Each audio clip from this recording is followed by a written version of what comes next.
Hi friends, ಎಲ್ಲರಿಗೂ ಕೂಡ ಮತ್ತೆ ನಮ್ಮ ಒಂದು ಚಾನಲ್ಗೆ ನಿಮಗೆ ಸ್ವಾಗತ. ಹಿಂದಿನ ತರಗತಿಯಲ್ಲಿ ಈ ಒಂದು ಪ್ರಶ್ನೆಗೆ ನಾನು ಉತ್ತರವನ್ನು ಕೇಳಿದ್ದೆ. ತುಂಬ ಜನ ಆನ್ಸರ್ನ ಕೂಡ ಮಾಡಿದ್ದೀರ. ಒಂದ್ಸಲಿ ನೋಡ್ಕೊಂಬಿಡಿ. ಏನಪ್ಪ ಅಂತ ಅಂದರೆ, ಈ ಕೆಳಗಿನವುಗಳಲ್ಲಿ ಯಾವುದನ್ನು ಭಾರತೀಯ ರಿಸರ್ವ್ ಬ್ಯಾಂಕ್ಗೆ ಹೊಣೆಗಾರಿಕೆಗಳಾಗಿ ಇಲ್ಲಿ ಪರಿಗಣಿಸಬಹುದು ಅಂತ ಇಲ್ಲಿ ಕೇಳಿದ್ವಿ. ಚಿನ್ನದ ಮೀಸಲು, ಸಾರ್ವಜನಿಕರು ಹೊಂದಿರುವ ಕರೆನ್ಸಿ ನೋಟುಗಳು, ವಾಣಿಜ್ಯ ಬ್ಯಾಂಕ್ಗಳಿಗೆ ಸಾಲ, ಸರ್ಕಾರಿ ಭದ್ರತೆಗಳಲ್ಲಿ ಹೂಡಿಕೆ ಅಂತ. ನೋಡಿ, ಇದರಲ್ಲಿ ಯಾವುದು ಸರಿ ಅಂತ ಅಂದರೆ, ಸರ್ಕಾರಿ ಭದ್ರತೆಗಳಲ್ಲಿ ಹೂಡಿಕೆ ಏನಿದೆ ಇದು ಮಾತ್ರ ಇಲ್ಲಿ ಸರಿಯಾದ ಉತ್ತರ ಆಗಿದೆ. ಆಪ್ಷನ್ ಡಿ ಇಲ್ಲಿ ಸರಿಯಾದ ಉತ್ತರ. ತುಂಬ ಜನ ಆನ್ಸರ್ ಮಾಡಿದರೆ, ಆನ್ಸರ್ ಮಾಡಿರೋದಂಥ ಒಂದು ಎಲ್ಲ ವಿದ್ಯಾರ್ಥಿಗಳಿಗೂ ಕೂಡ ಧನ್ಯವಾದಗಳು. ಇವತ್ತಿನ ಪ್ರಶ್ನೆಗೆ ಯಾರ್ಯಾರು ಆನ್ಸರ್ ಮಾಡ್ತೀರಾ ನೋಡೋಣ. ಕೊನೆಯವರೆಗೂ ಸಂಪೂರ್ಣವಾಗಿ ತರಗತಿಯನ್ನು ನೋಡಿ. ಅದಕ್ಕೂ ಮುಂಚೆ ನೀವೇನಾದರೂ ಸಬ್ಸ್ಕ್ರೈಬ್ ಮಾಡ್ಕೊಂಡಿಲ್ಲ ಅಂತಂದರೆ ಚಾನಲ್ನ ಸಬ್ಸ್ಕ್ರೈಬ್ ಮಾಡ್ಕೊಳ್ಳಿ. ಮುಂದೆ ಬರ್ತಕ್ಕಂಥ KA ಎಕ್ಸಾಮ್ಗೆ ರಿಲೇಟೆಡ್ ಆಗಿರ್ತಕ್ಕಂಥ ಎಲ್ಲ ವಿಡಿಯೋಗಳನ್ನು ಫ್ರೀಯಾಗಿ ನೋಡ್ಕೊಳ್ತಾ ಹೋಗ್ಬೋದು. ನೋಡಿ, ಮುಂದಿನ ಪ್ರಶ್ನೆ ಏನಿದೆ ನೋಡೋಣ. ನೋಡಿ, ಕೆಳಗಿನ ಯಾವ ಬೌದ್ಧಿಕ ಗುಣಲಕ್ಷಣಗಳನ್ನು ಹಕ್ಕುಸ್ವಾಮ್ಯಗಳಿಂದ ರಕ್ಷಣೆ ಮಾಡಲಾಗಿದೆ ಅಂತ. ಹಕ್ಕುಸ್ವಾಮ್ಯ ಅಂತ ಅಂದರೆ ರೈಟ್ಸ್ಗಳಿಂದ ಇಲ್ಲಿ ರಕ್ಷಣೆ ಮಾಡಲಾಗಿದೆ ಅಂತ. ನೋಡಿ, ಸಾಹಿತ್ಯ ಕೃತಿಗಳು, ಸಂಗೀತ ಸಂಯೋಜನೆಗಳು, ಚಲನಚಿತ್ರ ತಯಾರಿಕೆಯ ವಿಧಾನಗಳು ಮತ್ತು ನಾಲ್ಕನೇದಾಗಿ ನಾಟಕ ಪ್ರದರ್ಶನಗಳ ಬರಹ ಅಂತ ಕೊಟ್ಟಿದ್ದಾರೆ. ನೋಡಿ, ಇಲ್ಲಿ ಸಾಹಿತ್ಯ ಕೃತಿಗಳನ್ನು ಹಕ್ಕುಸ್ವಾಮ್ಯಗಳಿಂದ ರಕ್ಷಣೆ ಮಾಡಲಾಗಿದೆ. ಹಾಗೆ ಚಲನಚಿತ್ರಗಳನ್ನು ಕೂಡ ಮಾಡಿದ್ದಾರೆ, ನಾಟಕ ಪ್ರದರ್ಶನಗಳನ್ನು ಕೂಡ ಮಾಡಿದ್ದಾರೆ. ಆದರೆ ಇಲ್ಲಿ ಚಲನಚಿತ್ರ ತಯಾರಿಕೆ ವಿಧಾನಗಳು ಏನಿದ್ದಾವೆ ಇದನ್ನು ಮಾಡಿಲ್ಲ. ಸಂಗೀತ ಸಂಯೋಜನೆಗಳು ಇದು ಕೂಡ ಇಲ್ಲಿ ಮಾಡಿದ್ದಾರೆ. ಚಲನಚಿತ್ರ ತಯಾರಿಕೆ ವಿಧಾನಗಳನ್ನು ಏನಾದರೂ ಮಾಡಿದರು ಅಂತಂದರೆ ಯಾರು ಕೂಡ ಹೊಸ ಚಲನಚಿತ್ರಗಳನ್ನು ಮಾಡೋದಕ್ಕೆ ಸಾಧ್ಯ ಇರ್ತಿರಲಿಲ್ಲ. ಅದಕ್ಕಾಗಿ ಇದನ್ನು ಮಾಡಿಲ್ಲ. ಅದನ್ನು ಬಿಟ್ಟ 3 ಕೂಡ ಮಾಡಿದ್ದಾರೆ. ಅದನ್ನು ನೆನಪಿಟ್ಕೊಳ್ಳಿ, ಓಕೆನಾ. ಮುಂದಿನ ಪ್ರಶ್ನೆಗೆ ಹೋಗೋಣ. ನೋಡಿ, ಮುಂದಿನ ಪ್ರಶ್ನೆ ಏನಿದೆ, ಹೊಂದಿಸಿ ಬರೆಯಿರಿ ಅಂತ ಕೊಟ್ಟಿದ್ದಾರೆ. ನೋಡಿ, ಹೃದಯಗಳನ್ನು ಕೊಟ್ಟಿದ್ದಾರೆ ಮತ್ತು ಎಷ್ಟು ಕೋಣೆಗಳು ಅಂತ ಕೊಟ್ಟಿದ್ದಾರೆ, ಅವು ಯಾವ್ಯಾವ ಪ್ರಾಣಿಗಳು ಅಂತ ಕೊಟ್ಟಿದ್ದಾರೆ. ನೋಡಿ, 2 ಕೋಣೆಗಳು, 3 ಕೋಣೆಗಳು, ಅಪೂರ್ಣ 4 ಕೋಣೆಗಳು, 4 ಕೋಣೆಗಳು ಅಂತ ಕೊಟ್ಟಿದ್ದಾರೆ. ನೋಡಿ, ಹಲ್ಲಿ, ಮೀನು, ಮೊಸಳೆ ಮತ್ತು ಆಕ್ಟೋಪಸ್ ಅಂತ ಕೊಟ್ಟಿದ್ದಾರೆ. ನೋಡಿ, 2 ಕೋಣೆಗಳು ಮೀನುಗಳಿಗೆ ಸಂಬಂಧ ಹೊಂದಿರತಕ್ಕಂಥದ್ದು, ವೆರಿ ಇಂಪಾರ್ಟೆಂಟ್. ಮತ್ತು 3 ಕೋಣೆಗಳು ಆಕ್ಟೋಪಸ್ಗೆ ಸಂಬಂಧ ಹೊಂದಿರತಕ್ಕಂಥದ್ದು, ಅದು ಕೂಡ ವೆರಿ ಇಂಪಾರ್ಟೆಂಟ್. ಅಪೂರ್ಣ 4 ಕೋಣೆಗಳು ಇದು ಹಲ್ಲಿಗಳಿಗೆ ಸಂಬಂಧ ಹೊಂದಿದೆ. ಕೊನೆಯದಾಗಿ 4 ಕೋಣೆಗಳು ಯಾವುದಕ್ಕೆ ಸಂಬಂಧ ಹೊಂದಿದೆಯಪ್ಪ ಅಂತ ಅಂದರೆ ಮೊಸಳೆಗಳಿಗೆ ಸಂಬಂಧ ಹೊಂದಿದೆ. ಆಪ್ಷನ್ ಇಲ್ಲಿ ಬಿ ಸರಿಯಾದ ಉತ್ತರ, ಓಕೆನಾ. ವೆರಿ ಇಂಪಾರ್ಟೆಂಟ್ ಪ್ರಶ್ನೆ ಇದು, ನೆನಪಿಟ್ಕೊಳ್ಳಿ. ಪಕ್ಕಾ ಪ್ರಶ್ನೆಗಳು ಇದೇ ರೀತಿಯಲ್ಲಿ ಕೇಳ್ತವೆ. ಅದೇ ರೀತಿ ಮುಂದಿನ ಪ್ರಶ್ನೆ, ಭಾಷೆ, ಆಲೋಚನೆ, ಸ್ಮರಣೆ, ನಿರ್ಧಾರ ಮತ್ತು ತೆಗೆದುಕೊಳ್ಳುವಿಕೆ. ಭಾಷೆ, ಆಲೋಚನೆ, ಸ್ಮರಣೆ, ನಿರ್ಧಾರ ತೆಗೆದುಕೊಳ್ಳುವಿಕೆ ಮತ್ತು ಸೃಜನಶೀಲತೆಯನ್ನು ನಿಯಂತ್ರಿಸುವಲ್ಲಿ ಮೆದುಳಿನ ಯಾವ ಒಂದು ಭಾಗ ಏನಿದೆ ಪ್ರಮುಖ ಪಾತ್ರ ವಹಿಸುತ್ತೆ ಅಂತ ಇಲ್ಲಿ ಪ್ರಶ್ನೆ ಕೇಳಿದ್ದಾರೆ. ನೋಡಿ, ಸೆರಿಬೆಲ್ಲಮ್, ಹೈಪೋಥಲಮಸ್, ಥಲಮಸ್, ಸೆರೆಬ್ರಲ್ ವಾರ್ಟೆಕ್ಸ್ ಅಂತ ಕೊಟ್ಟಿದ್ದಾರೆ. ನೋಡಿ, ಸೆರೆಬ್ರಲ್ ವಾರ್ಟೆಕ್ಸ್ ಎಂಬತಕ್ಕಂಥದ್ದು ಭಾಷೆ, ಆಲೋಚನೆ, ಸ್ಮರಣೆಗೆ ಸಂಬಂಧಪಟ್ಟಂತೆ ಕೆಲಸವನ್ನು ಮಾಡ್ತದೆ. ಆಪ್ಷನ್ ಡಿ ಇಲ್ಲಿ ಸರಿಯಾದ ಉತ್ತರ ಆಗಿದೆ. ಅದೇ ರೀತಿ ಮುಂದಿನ ಪ್ರಶ್ನೆ ನಾವು ನೋಡೋಣ. ನೋಡಿ, ಮುಂದಿನ ಪ್ರಶ್ನೆ ಏನಿದೆ, ಮಾನವನ ರಕ್ತದ ಒತ್ತಡ ಮತ್ತು ನೀರಿನ ಸಮತೋಲನವನ್ನು ಯಾವ ಹಾರ್ಮೋನ್ ನಿಯಂತ್ರಣ ಮಾಡುತ್ತೆ ಅಂತ. ಮಾನವನ ರಕ್ತದೊತ್ತಡ ಮತ್ತು ನೀರಿನ ಸಮತೋಲನವನ್ನು ಯಾವ ಹಾರ್ಮೋನ್ ಇಲ್ಲಿ ನಿಯಂತ್ರಣ ಮಾಡುತ್ತೆ ಅಂತ ಪ್ರಶ್ನೆ ಕೇಳಿದರೆ, ಯಾವ ಹಾರ್ಮೋನ್ ಮಾಡುತ್ತಪ್ಪ ಅಂತ ಅಂದರೆ ರೆನಿನ್ ಆಂಜಿಯೋಟೆನ್ಸಿನ್ ಎಂಬತಕ್ಕಂಥದ್ದು. ರೆನಿನ್ ಆಂಜಿಯೋಟೆನ್ಸಿನ್ ಎಂಬತಕ್ಕಂಥದ್ದು. ಆಪ್ಷನ್ ಇಲ್ಲಿ ಬಿ ಸರಿಯಾದ ಉತ್ತರ. ನೋಡಿ, ರೆನಿನ್ ಎಂಬತಕ್ಕಂಥದ್ದು ಎ ಆಪ್ಷನಲ್ಲೂ ಕೂಡ ಇದೆ, ಆದರೆ ಆಂಜಿಯೋಟೆನ್ಸಿನ್ ಎಂಬತಕ್ಕಂಥದ್ದು ಏನಿದೆ ನಿಖರವಾದ ಉತ್ತರ ಇದು. ಹಾಗಾಗಿ ಆಪ್ಷನ್ ಬಿ ಸರಿಯಾದ ಉತ್ತರ ಆಗಿದೆ. ಅದೇ ರೀತಿ ಮುಂದಿನ ಪ್ರಶ್ನೆ, ಮಾನವನ ಕೈ, ಬೆಕ್ಕಿನ ಮುಂಗಾಲು, ಕಪ್ಪೆಯ ಮುಂಗೈ ಮತ್ತು ತಿಮಿಂಗಲದ ಮುಂಭಾಗದ ಈಜುರೆಕ್ಕೆ ವಿಭಿನ್ನವಾಗಿ ಕಾಣುತ್ತವೆ. ಯಾಕೆ ಕಾಣುತ್ತವೆ ಅಂತ ಇಲ್ಲಿ ಕೇಳಿದರೆ, ವಿಭಿನ್ನ ಕಾರ್ಯಗಳಿಗೆ ಹೊಂದಿಕೊಳ್ತವೆ. ಹಾಗಾದರೆ ಈ ಅಂಗಗಳಿಗೆ ಬಳಸುವ ವೈಜ್ಞಾನಿಕ ಪದ ಯಾವುದು ಅಂತ ಕೇಳಿದರೆ ಏನಪ್ಪ ಕರೀತಾರೆ ಅಂತ ಅಂದರೆ ಹೋಮೋಲಾಗಸ್ ಅಂತ ಕರಿತೇವೆ. ಏಕರೂಪದ ಒಂದು ಅಂಗಗಳು ಅಂತ. ಹೋಮೋಲಾಗಸ್ ಆರ್ಗನ್ಸ್ ಅಂತ ನಾವು ಕರಿತೇವೆ. ಆಪ್ಷನ್ ಡಿ ಸರಿಯಾದ ಉತ್ತರ ಆಗಿದೆ.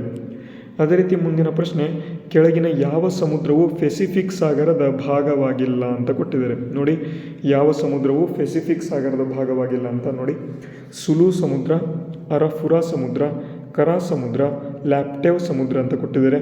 ನೋಡಿ, ಕರಾ ಸಮುದ್ರ ಮತ್ತು ಲ್ಯಾಪ್ಟೇವ್ ಸಮುದ್ರ ಏನಿದೆ ಇದು ಆರ್ಕಟಿಕ್ ಸಮುದ್ರಕ್ಕೆ ಸಂಬಂಧ ಹೊಂದಿರತಕ್ಕಂಥದ್ದು. ಹಾಗಾಗಿ ಆಪ್ಷನ್ ಇಲ್ಲಿ ಡಿ ಸರಿಯಾದ ಉತ್ತರ. ಪೆಸಿಫಿಕ್ ಸಮುದ್ರಕ್ಕೆ ಯಾವ್ಯಾವುದು ಭಾಗ ಆಗಿದ್ದಾವೆ, ಸುಲು ಮತ್ತು ಅರಫುರಾ ಎಂಬತಕ್ಕಂಥ ಸಮುದ್ರಗಳು ಇದ್ದಾವೆ. ಇವೆರಡೂ ಕೂಡ ಪೆಸಿಫಿಕ್ ಸಾಗರಗಳಿಗೆ ಒಂದು ಇಲ್ಲಿ ಮಾಹಿತಿ ಕೊಟ್ಟಿರ್ತವೆ ಅಂತ. ಓಕೆನಾ, ಮುಂದಿನ ಪ್ರಶ್ನೆಗೆ ಹೋಗೋಣ. ನೋಡಿ, ಮುಂದಿನ ಪ್ರಶ್ನೆ ಏನಿದೆ, 18ನೇ ಪ್ರಶ್ನೆ, ಕೆಳಗಿನ ಗ್ರಂಥಗಳನ್ನು ಕಾಲಾನುಕ್ರಮದಲ್ಲಿ ಜೋಡಿಸಿ ಅಂತ ಕೊಟ್ಟಿದ್ದಾರೆ. ನೋಡಿ, ಬೃಹದಾರಣ್ಯಕ ಉಪನಿಷತ್ತು, ಮನುಸ್ಮೃತಿ, ಅರ್ಥಶಾಸ್ತ್ರ, ಮಿಲಿಂಡಾ ಪನ್ಹಾ ಅಂತ ಕೊಟ್ಟಿದ್ದಾರೆ. ವೆರಿ ವೆರಿ ಇಂಪಾರ್ಟೆಂಟ್ ಇದು. ನೋಡಿ, ಮಿಲಿಂಡಾ ಪನ್ಹಾ ಎಲ್ಲರಿಗೂ ಕೂಡ ಗೊತ್ತಾಗಿದೆ, ಕೊನೆಯದಾಗಿ ಬಂತು ಅಂತ. ಯಾಕೆಂದರೆ ಸಂಗಮ್ ಸಾಹಿತ್ಯದಲ್ಲಿ ಇದು ಬರ್ತದೆ. ಹಾಗಾಗಿ ನೋಡಿ, ಮೊದಲನೇದು ಬೃಹದಾರಣ್ಯಕ ಉಪನಿಷತ್ತು ಫಸ್ಟ್ ಬಂದಿದ್ದು. ಅದಾದ ಬಳಿಕ ಅರ್ಥಶಾಸ್ತ್ರ, ಕೌಟಿಲ್ಯನ ಅರ್ಥಶಾಸ್ತ್ರ ಎಂಬತಕ್ಕಂಥದ್ದು ಇದು ಎರಡನೇದಾಗಿ ಬಂತು. ನೆಕ್ಸ್ಟು ಮೂರನೇದು ಮನುಸ್ಮೃತಿ ಬಂದಿತ್ತು. ಕೊನೆಯದಾಗಿ ಮಿಲಿಂಡಾ ಪನ್ಹಾ ಎಂಬತಕ್ಕಂಥದ್ದು ಬಂತು. ಹಾಗಾಗಿ ಆಪ್ಷನ್ ಡಿ ಇಲ್ಲಿ ಸರಿಯಾದ ಉತ್ತರ ಆಗಿದೆ. ನೋಡಿ, ಹೊಂದಿಸಿ ಬರೆಯಿರಿ ಅಂತ ಕೊಟ್ಟಿದ್ದಾರೆ, ಮತ್ತು ಇಲ್ಲಿ ದಿನಗಳನ್ನು ಕೊಟ್ಟಿದ್ದಾರೆ, ಮತ್ತು ಯಾವ ದಿನ ಅಂತ ಕೊಟ್ಟಿದ್ದಾರೆ, ದಿನಾಂಕವನ್ನು ಕೊಟ್ಟು ಯಾವ ದಿನ ಅಂತ ಕೊಟ್ಟಿದ್ದಾರೆ. ನೋಡಿ, ಮಾರ್ಚ್ 3, ಏಪ್ರಿಲ್ 7, ಮೇ 3, ಜೂನ್ 20 ಅಂತ ಕೊಟ್ಟಿದ್ದಾರೆ. ವಿಶ್ವ ವನ್ಯಜೀವಿ ದಿನ ಅಂತ ಇದೆ, ವಿಶ್ವ ಆರೋಗ್ಯ ದಿನ ಅಂತ ಇದೆ, ವಿಶ್ವ ಪತ್ರಿಕಾ ಸ್ವಾತಂತ್ರ್ಯ ದಿನ ಅಂತ ಕೊಟ್ಟಿದ್ದಾರೆ, ವಿಶ್ವ ನಿರಾಶ್ರಿತ ದಿನ ಅಂತ ಕೊಟ್ಟಿದ್ದಾರೆ. ನೋಡಿ, ಇಲ್ಲಿ ಸರಿಯಾದ ಉತ್ತರ ಏನಪ್ಪ ಅಂತಂದರೆ ಮಾರ್ಚ್ 3 ಏನಿದೆ, ಇದನ್ನು ನಾವು ಪ್ರತಿ ವರ್ಷ ವಿಶ್ವ ವನ್ಯಜೀವಿ ದಿನವನ್ನಾಗಿ ನಾವು ಆಚರಣೆಯನ್ನು ಮಾಡ್ತೇವೆ. ಏಪ್ರಿಲ್ 7ನೇ ತಾರೀಕಿನಂದು ಪ್ರತಿ ವರ್ಷ ನಾವು ವಿಶ್ವ ಆರೋಗ್ಯ ದಿನವನ್ನಾಗಿ ಆಚರಣೆಯನ್ನು ಮಾಡ್ತೇವೆ. ಮೂರನೇದಾಗಿ ಮೇ 3ನೇ ತಾರೀಕಿನಂದು ನಾವು ಪ್ರತಿ ವರ್ಷ ವಿಶ್ವ ಪತ್ರಿಕಾ ಸ್ವಾತಂತ್ರ್ಯ ದಿನವನ್ನು ಆಚರಣೆ ಮಾಡ್ತೇವೆ. ಕೊನೆಯದಾಗಿ ಜೂನ್ 22ನೇ ತಾರೀಕಿನಂದು ನಾವು ವಿಶ್ವ ನಿರಾಶ್ರಿತ ದಿನವನ್ನಾಗಿ ನಾವು ಆಚರಣೆಯನ್ನು ನಾವು ಮಾಡ್ತಾ ಹೋಗ್ತೇವೆ ಅಂತ. ಹಾಗಾಗಿ ಆಪ್ಷನ್ ಎ ಇಲ್ಲಿ ಸರಿಯಾದ ಉತ್ತರ ಆಗಿದೆ. ಅದೇ ರೀತಿ ಮುಂದಿನ ಪ್ರಶ್ನೆ ನೋಡಿ, ಸುಪ್ರೀಂ ಕೋರ್ಟ್ನ ನಿರ್ದೇಶನ ಮತ್ತು ಆಜ್ಞೆಗಳು ಭಾರತದಾದ್ಯಂತ ಉಳಿದೆಲ್ಲ ನ್ಯಾಯಾಲಯಗಳ ಮೇಲೆ ನಿರ್ಬಂಧ ಆಗಿದ್ದಾವೆ. ಹಾಗಾಗಿ ಈ ರೀತಿಯಾಗಿ ತಿಳಿಸ್ತಕ್ಕಂಥ ಒಂದು ವಿಧಿ ಯಾವುದು ಅಂತ. ಸುಪ್ರೀಂ ಕೋರ್ಟ್ನ ಒಂದು ಆಜ್ಞೆ ಏನಿದೆ ಅದು ಭಾರತದಾದ್ಯಂತ ಉಳಿದೆಲ್ಲ ನ್ಯಾಯಾಲಯಗಳು ಅಂದರೆ ಸರ್ವೋಚ್ಚ ನ್ಯಾಯಾಲಯಗಳು, ಉಚ್ಚ ನ್ಯಾಯಾಲಯಗಳು ಎಲ್ಲದಕ್ಕಿಂತ ಮೇಲೆ ಸುಪ್ರೀಂ ಕೋರ್ಟ್ನ ಒಂದು ಏನು ಕಲಂ ಇದೆ ಅಥವಾ ಒಂದು ಹೇಳಿಕೆ ಇದೆ, ಅದು ಆರ್ಡರ್ ಇದೆ, ಅದು ಪಾಲಿಸಬೇಕು ಅಂತ ಯಾವ ಒಂದು ವಿಧಿಯಲ್ಲಿ ಹೇಳ್ತದೆ ಅಂತ ಅಂದರೆ 141ನೇ ವಿಧಿಯಲ್ಲಿ ನಾವು ನೋಡ್ತೇವೆ. 141ನೇ ವಿಧಿಯಲ್ಲಿ ನಾವು ನೋಡ್ತೇವೆ. ವೆರಿ ವೆರಿ ಇಂಪಾರ್ಟೆಂಟ್ ಪ್ರಶ್ನೆ, ಪಕ್ಕಾ ಪ್ರಶ್ನೆ ಇದೇ ರೀತಿ ಕೇಳ್ತಾರೆ. ವೆರಿ ವೆರಿ ಇಂಪಾರ್ಟೆಂಟ್, ನೆನ್ಪಿಟ್ಕೊಳ್ಳಿ. ಓಕೆ, ಅದೇ ರೀತಿ ಮುಂದಿನ ಪ್ರಶ್ನೆ ಇದೆ, ನೋಡೋಣ. ನೋಡಿ, ಮುಂದಿನ ಪ್ರಶ್ನೆ ಏನಪ್ಪ ಇದೆ ಅಂತ ಅಂದರೆ, ಕೆಳಗಿನ ಯಾವ ಮೂಲಭೂತ ಹಕ್ಕು ಭಾರತೀಯರಿಗೆ ಲಭ್ಯವಿದ್ದು ವಿದೇಶಿಯರಿಗೆ ಲಭ್ಯ ಇಲ್ಲ ಅಂತ. ನೋಡಿ, ಯಾವ ರೀತಿ ಕೇಳಿದ್ದಾರೆ. ಇದು ವೆರಿ ವೆರಿ ಇಂಪಾರ್ಟೆಂಟ್ ಮತ್ತು ರಿಪೀಟೆಡ್ ಪ್ರಶ್ನೆ ಇದು. ಯಾವ ಮೂಲಭೂತ ಹಕ್ಕು ವಿದೇಶಿಯರಿಗೆ ಇದೆ, ವಿದೇಶಿಯರಿಗೆ ಇಲ್ಲ, ಭಾರತೀಯರಿಗೆ ಇದೆ ಅಂತ.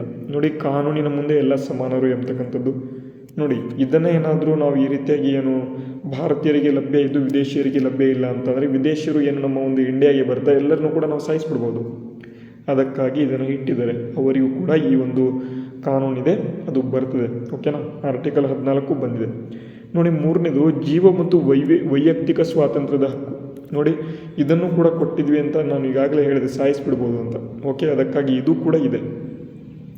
ಮೇಲಿನ ಎಲ್ಲವೂ ಲಭ್ಯ ಇದೆ ಅಂತ ಕೊಟ್ಟಿದ್ದಾರೆ, ಇದು ಕೂಡ ತಪ್ಪು. ನೆಕ್ಸ್ಟ್ ಎರಡನೇದು ನೋಡಿ, ವಾಕ್ ಮತ್ತು ಅಭಿವ್ಯಕ್ತಿ ಸ್ವಾತಂತ್ರ್ಯ, ಆರ್ಟಿಕಲ್ 19 ಎಂಬತಕ್ಕಂಥದ್ದು. ಇದನ್ನ ಏನಾದರೂ ಅವ್ರಿಗೆ ಕೊಟ್ಬಿಟ್ವಿ ಅಂತ ಅಂದರೆ ನಮ್ಮ ಒಂದು ಭಾರತದ ಬಗ್ಗೆ ಕೆಟ್ಟದಾಗಿ ಅವ್ರು ಎಲ್ಲಿ ಬೇಕಾದರೂ ವಿಡಿಯೋಸ್ಗಳಲ್ಲಿ ಎಲ್ಲಾದರೂ ಮಾತಾಡಿದರು ಅಂತ ಅಂದರೆ ಅವರಿಗೆ ಈ ಒಂದು ಹಕ್ಕು ಇಲ್ಲ ಎಂಬತಕ್ಕಂಥದ್ದು. ಓಕೆನಾ, ಆಪ್ಷನ್ ಬಿ ಇಲ್ಲಿ ಸರಿಯಾದ ಉತ್ತರ. ಅದೇ ರೀತಿ ಕೆಳಗಿನ ಹೇಳಿಕೆಗಳಲ್ಲಿ ಯಾವುದು ಸರಿ ಇಲ್ಲ ಅಂತ ಕೊಟ್ಟಿದ್ದಾರೆ. ಮೊದಲನೇದಾಗಿ ಓದ್ಕೊಂಡ್ಬಿಡೋಣ. ಸಾರ್ವಜನಿಕ ಲೆಕ್ಕಪತ್ರ ಸಮಿತಿಯು ರಾಜ್ಯಸಭೆಯ ಸದಸ್ಯರನ್ನು ಮಾತ್ರ ಒಳಗೊಂಡಿದೆ ಅಂತ ಕೊಟ್ಟಿದ್ದಾರೆ, ಇದು ತಪ್ಪು. ಹಾಗಾಗಿ ಆಪ್ಷನ್ ಎ ಸರಿಯಾದ ಉತ್ತರ ಆಗಿರ್ತದೆ. ಅದಾದ ಬಳಿಕ 3 ಕೂಡ ಸರಿ ಇದ್ದಾವೆ, ಅದನ್ನು ಕೂಡ ನಾವು ಒಂದ್ಸಲಿ ಓದ್ಕೊಳ್ಳೋಣ. ಯಾಕೆ ಅಂತಂದರೆ ಮುಂದೆ ಬರ್ತಕ್ಕಂಥ ಪರೀಕ್ಷೆಗಳಲ್ಲಿ ಇದು ವೆರಿ ವೆರಿ ಇಂಪಾರ್ಟೆಂಟ್ ಆಗಿರ್ತದೆ. ನೋಡಿ, ಸಾರ್ವಜನಿಕ ಲೆಕ್ಕಪತ್ರ ಸಮಿತಿಯು ಅತ್ಯಂತ ಹಳೆಯ ಹಣಕಾಸು ಸಮಿತಿ ಅಂತ ಕೊಟ್ಟಿದ್ದಾರೆ. ಹೌದಾ? ಸಾರ್ವಜನಿಕ ಲೆಕ್ಕಪತ್ರ ಸಮಿತಿ ಏನಿದೆ ಅತ್ಯಂತ ಹಳೆಯ ಒಂದು ಹಣಕಾಸು ಸಮಿತಿ, ಹೌದು. ನೆಕ್ಸ್ಟು ಸಾರ್ವಜನಿಕ ಲೆಕ್ಕಪತ್ರ ಸಮಿತಿಯ ಒಂದು ಸದಸ್ಯರ ಅಧಿಕಾರಾವಧಿ ಎಷ್ಟು ಅಂತ ಅಂದರೆ 1 ವರ್ಷ ಅಂತ. 1 ವರ್ಷ ಅಂತ ಕೊಟ್ಟಿದ್ದಾರೆ, ಒಮ್ಮದು ಅಂತಾಗಿದೆ, 1 ವರ್ಷ ನೆನ್ಪಿಟ್ಕೊಳ್ಳಿ. ನೆಕ್ಸ್ಟು ಮಂತ್ರಿಯೊಬ್ಬರು ಈ ಒಂದು ಸಮಿತಿಯ ಸದಸ್ಯರಾಗಲು ಅರ್ಹರು ಅಲ್ಲ ಅಂತ ಕೊಟ್ಟಿದ್ದಾರೆ. ಹೌದು, ಇದು ಕೂಡ ಸರಿ ಇದೆ.